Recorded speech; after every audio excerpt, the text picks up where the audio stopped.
না, না, এটা তো আনন্দের বিষয়। এই বিষয়ে যদি আমরা যদি একটু বলেন। আমরা সব রোহিঙ্গাদেরকে পাসপোর্ট দিতে পারি না। এটা একটা আনন্দের বিষয় না?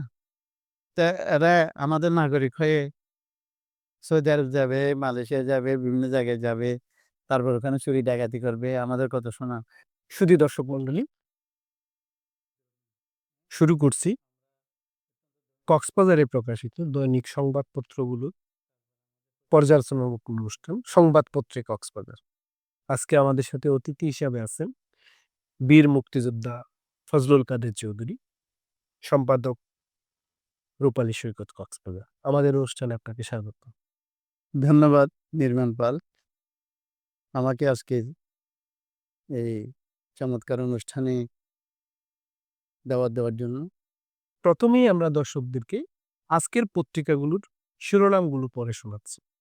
আমাদের হাতে যে পত্রিকাগুলো আছে তার মধ্যে আমরা যে কয়টি আমাদের হাতে এসেছে তার সংবাদ শিরোনামগুলো আগে আমরা পড়ে শোনাব। আমাদের হাতে এই মুহূর্তে আছে দৈনিক আজকের কক্সবাজার বার্তা। দৈনিক কক্সবাজার বার্তা শিরোনাম করেছে চৌফলদন্ডিতে ধীরগতিতে চলছে পৌবর খাল খনন কর্মসূচি, ভরা মৌসুমেও মাঠে নামতে পারেনি লবণ চাষের। আছে দৈনিক কক্সবাজার। দৈনিক কক্সবাজার সংবাদ শিরোনাম করেছে নির্বাচনে মাঠে থাকবে 1,00,000 সেনা সদস্য, প্রস্তুত 3 বাহিনী।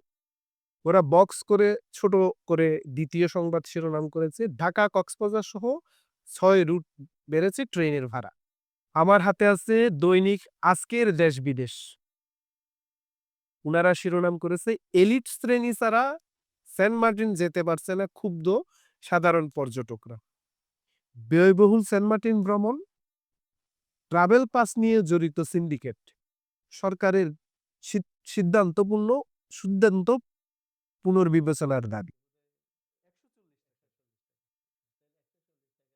দৈনিক কক্সবাজার ৭১ শিরোনাম করেছে এখন থেকে যৌথ বাহিনীর অভিযান চলবে, নির্বাচন সামনে রেখে 1,00,000 সেনা মাঠে থাকবে। দৈনিক বাকখালী সংবাদ শিরোনাম করেছে চেয়েছিলাম ডেমোক্রেসি, কিন্তু কেন সেটি হয়ে যাবে মবক্রেসি, সালাউদ্দিন আহমেদ চৌধুরী। দৈনিক সৈকত শিরোনাম করেছে গণ অভ্যুত্থান পরবর্তী সময়ে একটি অপশক্তির উত্থান হয়েছে, গণমাধ্যমের সর্বোত্তক সহযোগিতা চাই, বললেন বিএনপির সালাউদ্দিন চৌধুরী।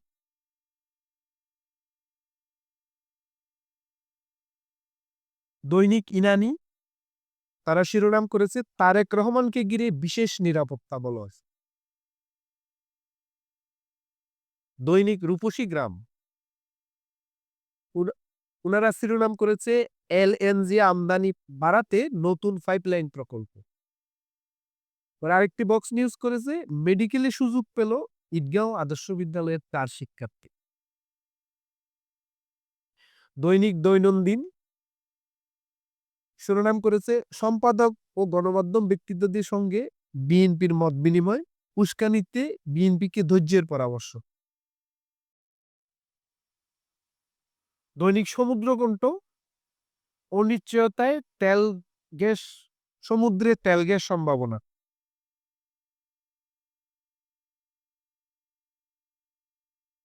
নতুন সময়ের দৈনিক মেহেদী শিরোনাম করেছে রোহিঙ্গা ক্যাম্পে বছরে 2 কোটি বাঁশের চাহিদা, চট্টগ্রাম কক্সবাজারে দ্রুত উজাড় হচ্ছে বাঁশবন।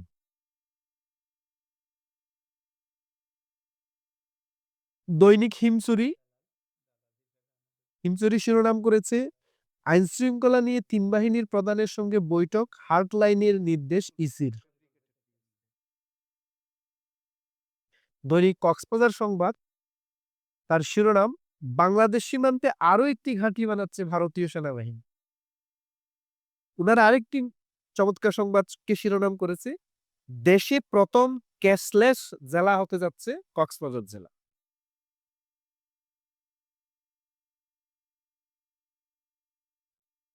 দৈনিক গণসংযোগ আগামী 10 দিন মুখরিত থাকছে কক্সবাজার, আসবে 5 লাখের বেশি পর্যটক।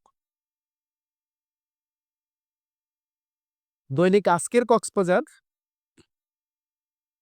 স্বরাষ্ট্র মন্ত্রণালয়ের ব্রিফিং ফয়সাল করিম সীমান্ত পার হয়ে গেছে কিনা সুনির্দিষ্ট তথ্য নাই। এই ছিল আমাদের হাতে এসে পৌঁছা আজকের কক্সবাজার থেকে প্রকাশিত প্রিন্টেড মিডিয়া সংবাদগুলো। আপনি মোটামুটি সংবাদ শিরোনামগুলো শুনলেন। এর কোনোটা নিয়ে আপনি যদি কোনো মতামত করতে চান। ধন্যবাদ নির্বাণ পাল। আমরা তো আজকের সংবাদপত্রগুলো কক্সবাজার থেকে প্রকাশিত সংবাদপত্রগুলোর শিরোনাম এবং অন্যান্য নিউজগুলো আমরা শুনলাম। এখন আমরা যখন সাংবাদিকতা শুরু করি তখন নিউজ ছিল কক্সবাজার ভিত্তিক। এখন প্রায় 90% পত্রিকা দেখা যাচ্ছে যে আন্তর্জাতিক নিউজ। হেডলাইন কক্সবাজার পত্রিকাগুলো এখন আন্তর্জাতিকতার একটা ছোঁয়া পেয়েছে। তো এটাও একটা সংবাদ করা যায় যে কক্সবাজারের পত্রিকাগুলো এখন আন্তর্জাতিকতার ছোঁয়া পেয়েছে। কক্সবাজার জেলাভিত্তিক নিউজগুলোর অ্যাকাউন্ট, যেমন বাংলা বাজারে গতকাল একটা মৃতদেহ পাওয়া গেছে। 2 দিন আগে না 3 দিন আগে এই যুবকটাকে হত্যা করা হয়েছে এবং বাঁকখালী নদীতে এটা পাওয়া গেছে গতকালকে। টাকার অভাবে ওনারা মামলা করতে পারেনি। মামলা করতে গেলে টাকা লাগবে কেন? এটা একটা বড় বিষয়। আমরা এখনো সেই নিউজটা করতে পারিনি। সেই নিউজটা তো করতে পারি নাই বটে। সাথে, সাথে এটাও একটা বিষয় যে মামলা করতে গেলে টাকা লাগে। আচ্ছা। আমার ছেলে মারা গেছে কিন্তু টাকার অভাবে মামলা করতে আমি পারতেছি না। যাই হোক, ওদিকে আমরা যাচ্ছি না। এই নিউজটা মানে দৈনিক ইনকিলাব ইনানি ছোট করে করেছে। বাঁকখালী নদী থেকে যুবকের ভাসমান লাশ উদ্ধার। বক্স করে ছোট করে। আমি এটাকে বেশি মানে গুরুত্ব দিচ্ছি না। আমি গুরুত্ব দিচ্ছি যে টাকার জন্য মামলা কেন হবে? মৃত্যুছে মারার পরেও কেন মামলা নেই? ঠিক। কারণ প্রতিনিয়ত মানুষ মারা যাচ্ছে। মানুষ মারা যাচ্ছে না এরকম কোনো দিন দিন নাই। যেকোনো মুহূর্তে মানুষ মারা যাচ্ছে এবং দিনে দুপুরেই মানুষ মারা যাচ্ছে, হত্যাকাণ্ড হচ্ছে, মানুষকে মেরে ফেলতেছে। এখন একটা মুরগি জবাই করাচ্ছে, মানুষ জবাই আরো আরো আরো সহজ। এবং আমরা দেখেছি যে একটা মানুষকে মেরে শুধু মারা নয়, ৩৬ টুকরা, ৪০ টুকরা, ৫০ টুকরা করে এটা এটা বা পুড়িয়ে মারা, মারার পরেও পুড়িয়ে পুড়িয়ে মারা ইত্যাদি বিভিন্ন সুন্দর সুন্দর কাজকর্ম হচ্ছে দেশে। আমরা যে শিরোনামগুলো দেখলাম ওখানে খুব ছোট একটা নিউজ আমার দৃষ্টি কেড়েছে। সেটা আমি আপনার সাথে এমনি বাইরে আলাপ করেছি।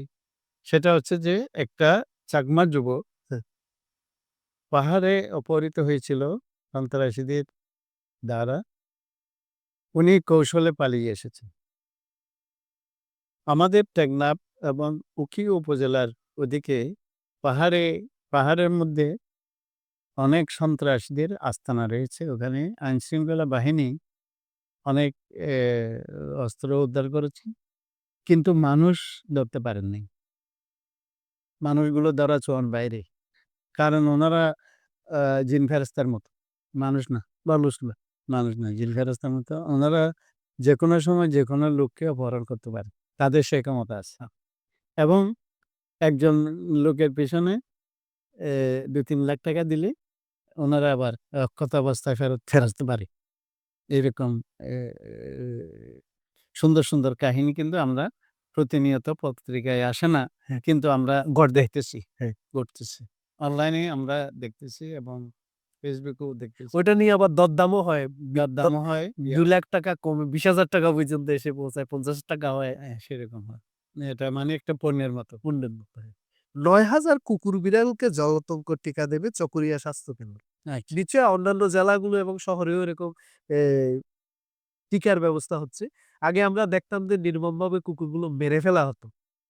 মেরে কক্সবাজার বিচে গিয়ে পুকুরের মতো গর্ত করে সব লাশ পোড়া দিত। আপনিও এটা নিয়ে সরব ছিলেন যে এটা একটা নির্মম ইয়ে। অবশেষে এরা কুকুর বিড়ালকে টিকার আওতায় আনতেছে। একটু যদি কিছু বলেন। কুকুর বিড়ালের দিকে আমাদের সরকারের দৃষ্টি খুব ভালোভাবে পড়ছে। তবে আমরা যে জলাতঙ্কের টিকাগুলো বাইরে থেকে কিনি, আমাদের যদি কোনো কুকুর বিড়াল কামড়ায়, তাহলে আমরা জলাতঙ্কের টিকা কিনি। জলাতঙ্কের টিকা আপনি হাসপাতালের বাইরে যদি আপনাকে কিনতে হয়, হাসপাতালে এটা সংরক্ষণ একটা সিস্টেম আছে। সংরক্ষণের সংরক্ষণ। এটা বিভাগারে একটা সংরক্ষণ নির্দিষ্ট একটা তাপমাত্রায় নির্দিষ্ট তাপমাত্রায় এটা ওই টিকাগুলো সংরক্ষণ করতে হয় এবং এর সাথে বেশি অথবা কম হলে ওই টিকা নষ্ট হয়ে যায়। আমরা যে টিকাগুলো ওই জলাতঙ্কের জন্য দিই, ওগুলো কুকুর বিড়াল খুব উপকৃত হয়। বলছে যে আমি ওই লোককে কামড়াইয়া আমি এমন শান্তি পাইছি। তো তাকে টিকায়ও কাজ করতেছে। তো এই কুকুর বিড়ালগুলো অসম্ভব খুশি হয়। আমি অনেক খুশি, হাসি খুশি কুকুর বিড়ালও দেখছি। যাই হোক, এ এ এটা একটা ভালো দিক মনে হয় আমার। এই সরকার কুকুর বিড়াল দিকে অন্তত নজর দিচ্ছে। একটু মানুষের দিকে নজর দিত যে এন্টি যদি আমরা বেনান যে টিকাগুলো কুকুর বিড়াল কামড়ালে যদি কামড়ালে যদি বিষে না ধরে, জলাতঙ্ক না হয়, এরকম প্রিভেন্টিভ যদি কিছু ব্যবস্থা করতেন, তাহলে কুকুর কামড়ালেও আমাকে এটা অত্যন্ত ধন্যবাদ। আপনার স্বাস্থ্য বিভাগের কথা দিচ্ছি। কৃতজ্ঞতা রাখবো যে এনারা এই কার্যক্রম তো চমৎকার কাজ করছে যে অন্তত কুকুর বিড়ালের দিকে মানুষের দিকে নজর না দিলেও হ্যাঁ। অন্তত কুকুর বিড়ালের দিকে সামনে কিন্তু আমরা তেলাপোকা, পিঁপড়া ওগুলো খুব আমরা ইঞ্জেকশনের আওতায় থাকবো। ধন্যবাদ। আরেকটা সংবাদের প্রতি আপনার দৃষ্টি আকর্ষণ করছি। দৈনিক আজকের দেশ-বিদেশ সংবাদ করেছে, এলিট শ্রেণী ছাড়া সেন্ট মার্টিন যেতে পারছে না। ক্ষুব্ধ সাধারণ পর্যটকরা। ওরা সিন্ডিকেটকে দুষছে, সরকারের বিবেকহীন নীতিকে দিচ্ছে। একটু কিছু যদি বলেন। জি, আমাদের সংবাদপত্র এটা অত্যন্ত চমৎকার একটা নিউজ করেছে। আমরা খুব আশাবাদী যে ওই সেন্ট মার্টিনটা আমাদের রেজা খান, যিনি পরিবেশ বাদী একটা অত্যন্ত বিশ্বব্যাপী খ্যাত রেজা খান একটা আর্টিকেল লিখছেন প্রথম আলো পত্রিকায়। তো বলছেন যে এটা প্রবাল দ্বীপ নয়, প্রবাল বাহিত একটা দ্বীপ, বাস্তুতন্ত্র। তো ওখানে সম্পূর্ণভাবে মানুষ প্রবেশ নিষিদ্ধ করতে হবে। উনার ১ নম্বর দাবি এখানে উনার আর্টিকেলের মধ্যে আছে। মানুষ প্রকৃতির একেবারে বিনষ্টকারী, প্রকৃতি ধ্বংসকারী একটা জীব।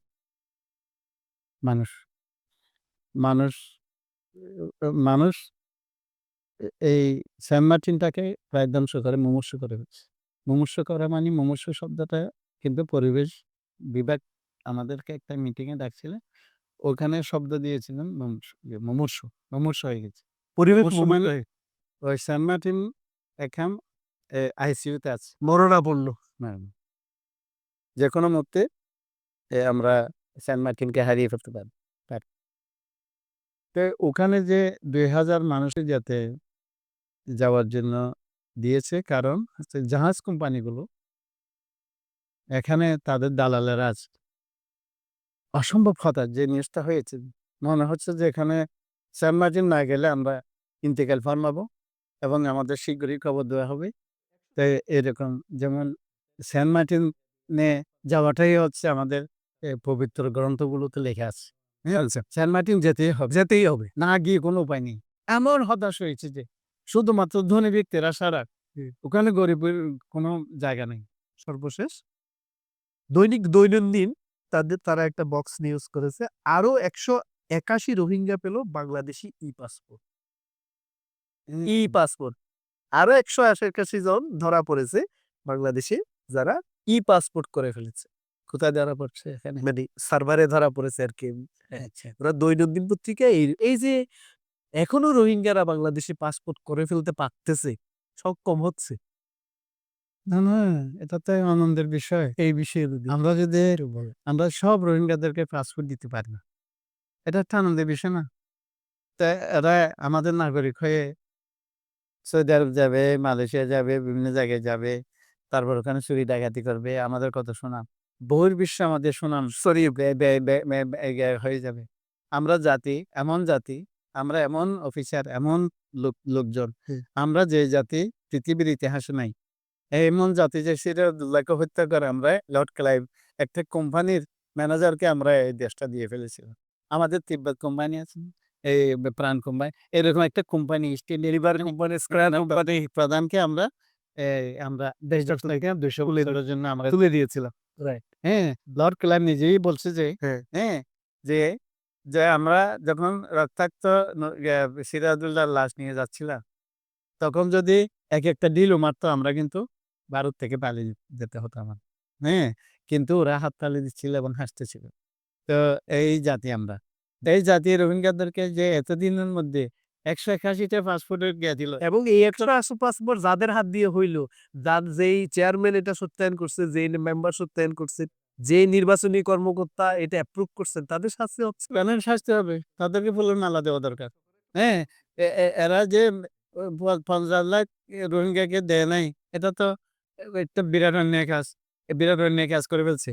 আমি আশা করি আমার দর্শক এবং এই অনুষ্ঠান যারা শুনছেন, স্যারের এই ব্যঙ্গাত্মক বক্তব্য থেকে, স্যারের এই হিউমার থেকে প্রকৃত সত্যটা অনুধাবন করতে পারবেন। আজকের মতো শেষ করব। শুধু দর্শক মণ্ডলী, আপনারা আমাদের সাথে থাকুন। আমরা চেষ্টা করব কক্সবাজার থেকে প্রকাশিত সব দৈনিক পত্র আপনাদের হচ্ছে সংবাদটুকুর সাথে আপনাদের পরিচয় গড়ে তুলতে। সম্পাদকদের প্রতি অনুরোধ রাখবো, আপনাদের পত্রিকার কপি আমাদেরকে সরবরাহ করুন। আমাদের হাতে আসলে উল্লেখযোগ্য নিউজ আমরা নিশ্চয়ই সেটা প্রচার করব। আমাদের অনুষ্ঠানে প্রতিদিন একজন সম্মানিত অতিথি থাকবেন। তিনি আপনাদের দেওয়া সংবাদগুলো পর্যালোচনা করবেন। যদি প্রয়োজন হয় ফলো আপ এর প্রয়োজনে আমরা সংশ্লিষ্ট সংবাদদাতা, স্থানীয় গণ্যমান্য ব্যক্তি বা প্রশাসনিক কর্মকর্তার সাথে এই স্টুডিওর সাথে থেকেই সরাসরি যুক্ত হব। আপনাদের সবাইকে ধন্যবাদ। ধন্যবাদ আজকের অতিথিকে, আমাদের বয়োজ্যেষ্ঠ সাংবাদিক যাদের কাছ থেকে আমরা সংবাদ লিখন শিখেছি। আজকে উনি আমাদের স্টুডিওতে এসেছেন।